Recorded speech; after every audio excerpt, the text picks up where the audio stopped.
Hello dear students, today we will discuss class 10th English prose chapter number 3 The Ganga. In last video I have taught you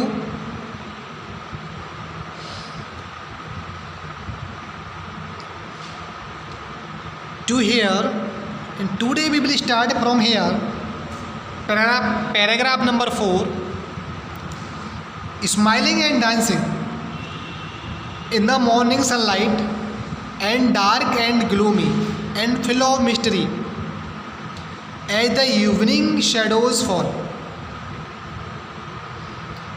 A narrow, slow and graceful stream in winter and vast roaring things during the monsoon, broad bosomed almost as the sea, and with something of the sea's power to destroy the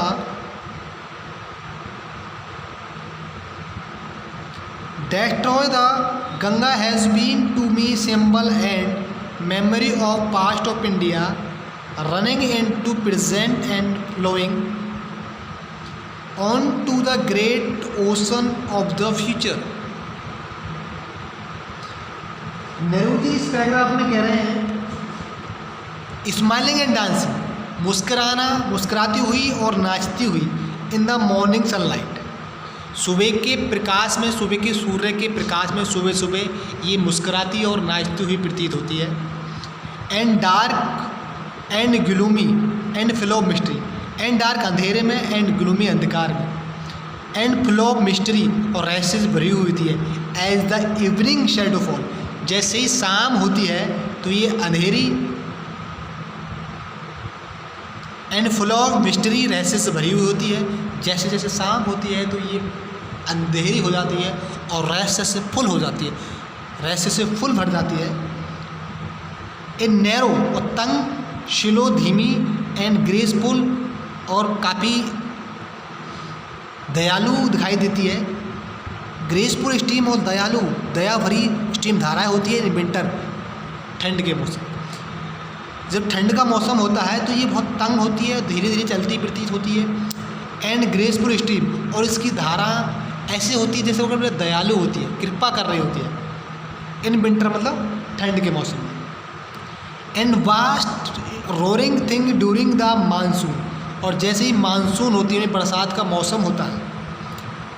and vast roaring thing, काफ़ी विशाल दहाड़ती हुई प्रतीत होती है, ये दिखाई मालूम पड़ती है. ड्यूरिंग द मानसून मतलब मानसून के समय में. ब्रॉड बूजम, और काफ़ी चौड़ी होती है. ऑलमोस्ट एज द सी, जैसे कि सागर. भाई जब मानसून का मौसम होता है, बरसात होती है तो ये काफ़ी भयंकर हो जाती है, ऐसा लगता है ये बहुत तेज दहाड़ रही है, और इतनी चौड़ी हो जाती है जितना कि ऐसा मानो कि सागर हो, समुद्र हो. And with something of seas power to destroy, और इसके अंदर बर्बाद करने की, नष्ट करने की एक समुद्र जैसी ताकत आ जाती है. The Ganga has been to me the symbol, और गंगा मेरे लिए प्रतीक रही है. एंड मेमोरी, और याद रही है of the past of India, प्राचीन में पुराने भारत के भूतकाल की ये प्रतीक और एक याद बन गई है. Running into the present, और आज भी प्रेजेंट में ये याद बनी हुई है, चल रही है. And following to the great ocean, और फॉलोइंग बहती हुई जा रही है. टू द फॉलोइंग ऑन में बहती हुई जा रही है लगातार. टू द ग्रेट ओशन, एक महान सागर के लिए. ऑफ द फ्यूचर, भविष्य के. इस पंक्ति में, इस पैराग्राफ में ये समझाने की कोशिश कर रहे हैं नेहरू जी कि ये गंगा मेरे पुराने याददाश्त की प्रतीक रही है, और जो पुराने भारत की याददाश्त है, पुराना समय है, उसकी ये याददाश्त रही है, उसका प्रतीक रही है, प्रतीक बन चुकी है. और आज भी ये प्रेजेंट में बहती हुई पुरानी यादों को ताज़ा कर रही है, और आगे तक ये फ्यूचर में जाके एक इतिहास बनाएगी, इतिहास बनती रहेगी, ये फ्यूचर का भी प्रतीक रहेगी. Paragraph number 5.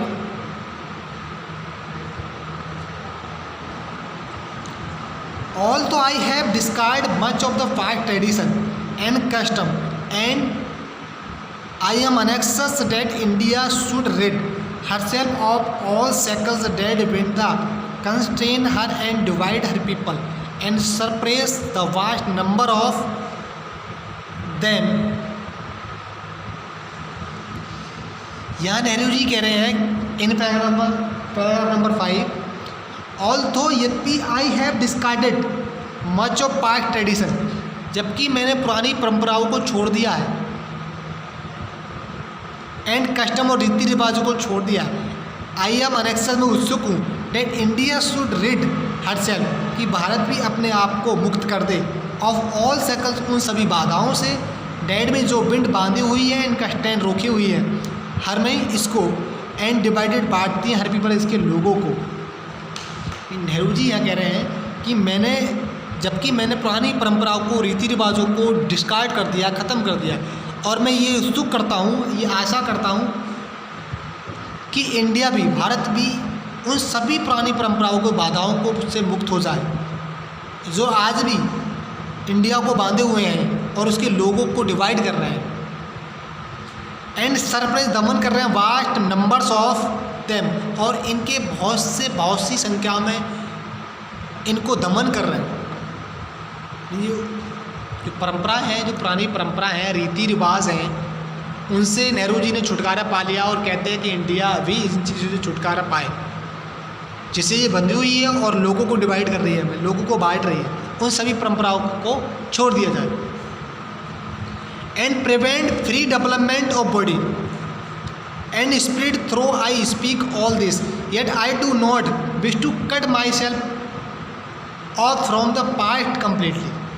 और कह रही है प्रिवेंट जो रोकती है the free development of body, और जो शारीरिक विकास के जो डेवलपमेंट है उसको रोकती है, एंड स्पिरिट बॉडी की स्पिरिट मतलब development of the body and the spirit, जो हमारी शारीरिक विकास है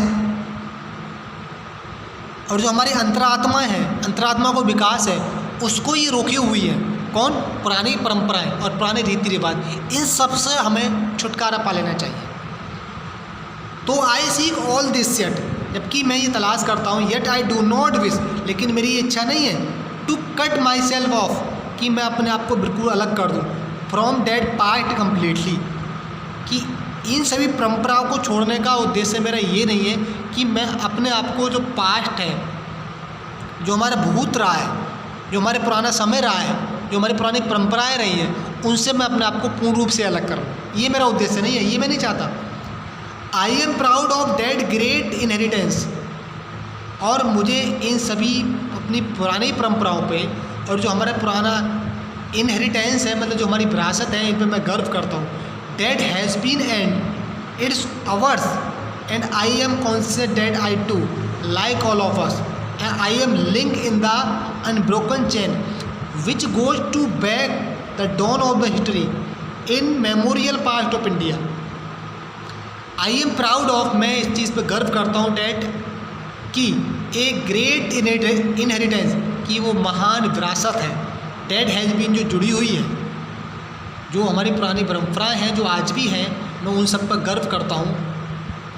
एंड इट इज़ आवर, जो हमारी है, एंड आई एम कॉन्शियस, मैं बड़ा जागरूक हूँ, एंड आई टू, मैं भी, लाइक ऑल ऑफ अस, मैं भी इन सब के तरह हूँ, आप सब के तरह हूँ। And I am a link, मैं एक कड़ी हूँ, इन अनब्रोकन चेन, जो कभी न टूटने वाली चैन है, उसका मैं एक लिंक हूँ, एक कड़ी हूँ। Which goes to back to the dawn of the history, which mean जो गोज बैक, वापस जाती है, to the dawn of the history, इतिहास, जो हमारा पुराना इतिहास है, उसके लिए उसमें वापस जाती है। And in memorial past of India, और भारत की जो अननंबरल इन मेमोरियल पास्ट है, जो बहुत भूतपूर्व का समय है, पुराना समय है, उन सबको जोड़ती है, उनमें वापस ले जाती है। मैं ऐसी ना टूटने वाली चैन का हिस्सा हूँ, कड़ी हूँ, जो हमारे भारत के जो पुराना भविष्य, पुराना जो भूत रहा है, पुराना जो समय रहा है, जो हमारा इतिहास रहा है, उन सबको जोड़ती है, उनमें वापस ले जाती है, और मैं इन चैन से कभी दूर नहीं होना चाहता। That chain I would not break, और मैं इस चैन को कभी तोड़ना नहीं चाहता। 4 क्योंकि आई ट्रेजर इन इट, क्योंकि मैंने इसको संभाल के रखा है, मैंने इसको सजो के रखा है। And seek inspiration from it, और मैं इस सब चीज़ों से एक प्रेरणा लेता हूँ। And as witness of desire of mind and as my last homage to India's culture inheritance. And as witness, ये गवाह है, ऑफ डिज़ायर, इच्छाओं की, ऑफ माइंड मेरे, और ये मेरी इच्छाओं की गवाह हैं। And as my last homage, और ये मेरी श्रद्धांजलि है टू इंडियाज़ कल्चरल हेरिटेंस, और भारत के जो हमारा कल्चरल सांस्कृतिक जो धरोहर है उसके लिए मेरी ये श्रद्धांजलि है। I am making this request that a handful of my ashes, और मैं लोगों से रिक्वेस्ट करता हूँ डैट की a handful of my ashes, मेरी सबकी, मेरी चिता की मिट्टी पर राख be thrown into the Ganga at Allahabad, Allahabad की गंगा में बहा दी जाए। And to be carried the great ocean, और जो एक बहान समुद्र में ले जाएगी। एंड बॉसेस इंडिया शोर, और इंडिया के किनारे जो हैं, जो समुद्र किनारे हैं, उनको धोएगी। यह कह रहे हैं नेहरू जी कि मेरी इच्छा है कि मेरी मुट्ठी पर राख गंगा में बहा दी जाए, जो गंगा मेरी मुट्ठी पर राख को वहाँ के समुद्र में ले जाएगी, और समुद्र इंडिया, समुद्र एंड समुद्र डेड बॉसेस इंडिया शोर, और इंडिया के किनारों को धोएगा। The major portion of my ashes should be, the major portion of my ashes should however be disposed of otherwise, और मेरी राख का अधिकांश भाग दूसरे तरीक़ों से ख़त्म कर दिया जाए। I want these to be carried high up into the air in an aeroplane and scattered from that height over the fields where the peasant of India toil. I want, मैं चाहता हूँ, these to be carried high into the air, ये हवा में ऊपर ले जाई जाए, इन एन एरोप्लेन, एक हवाई जहाज से, एंड स्केटर्ड, और बहा दी जाए, बखेरी जाए, फ्रॉम डेट हाइट, उस हाइट से बखेर दी जाए, ओवर द फील्ड, खेतों पर, वेयर द पीजेंट, जहाँ किसान ऑफ द इंडिया टॉयल, मेहनत करते हैं, परिश्रम करते हैं।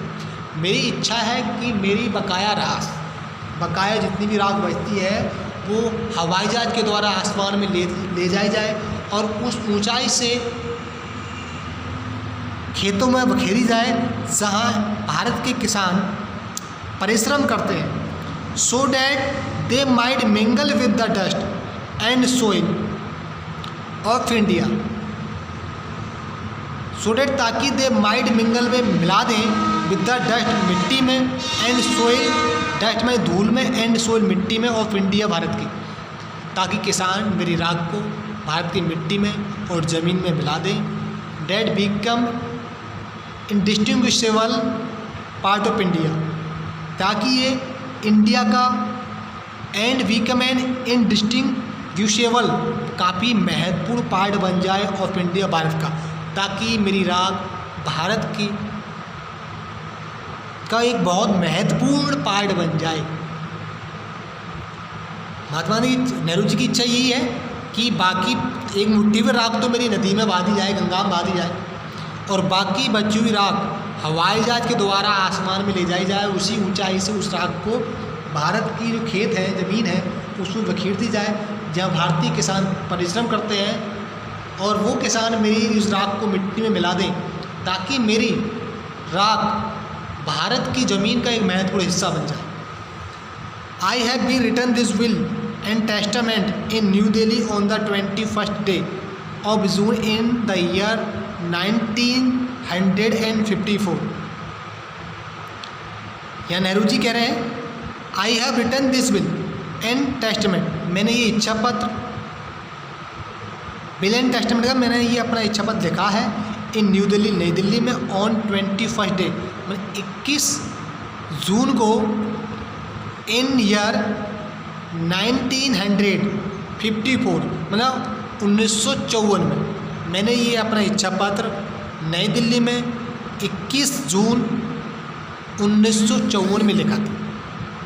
तो ओके स्टूडेंट, इस प्रकार ये chapter is over. Now learn the glossary of this chapter and write in a notebook. तो okay students, thanks a lot and have a nice time.